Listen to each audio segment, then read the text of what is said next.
Let's look at a neuron. This section of an axon shows the organization of the membrane and the molecules that affect sodium permeability. The membranes of the cell are naturally impermeable to sodium because positively charged sodium ions cannot enter the cell because the outside of the cell has a positive charge, while the inside contains negatively charged molecules, such as proteins and metabolic products.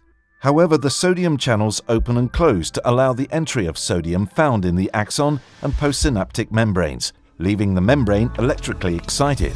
The opening of the synaptic channels of sodium is in response to chemical neurotransmitters, and the opening of the axon sodium channels is in response to a negative depolarization on the outside of the axon membrane.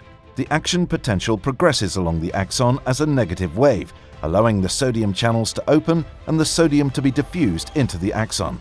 Behind the action potential, the outside of the axon membrane regains its positive charge when the sodium channels reclose and the sodium pump transports the internal sodium ions to the outside of the axon.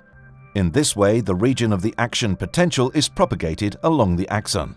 Let us now see how delta-methrin exerts its effect on the axon sodium channels, causing paralysis and death in the insect. Delta-methrin interacts with the sodium channels, keeping them open. The open sodium channels allow the sodium ions to continuously enter the axon, producing excessive action potential, followed by a hyperdepolarization of the membrane. Finally, the charge on the axon membrane disappears when the number of ions reaches a state of equilibrium inside and outside the cell. Let's observe these effects at the neuron level. Neurons affected with delta-methrin exhibit uncontrolled firing and neurotransmitter release, with eventual hyperdepolarization of the membrane and finally, a loss of electrical activity.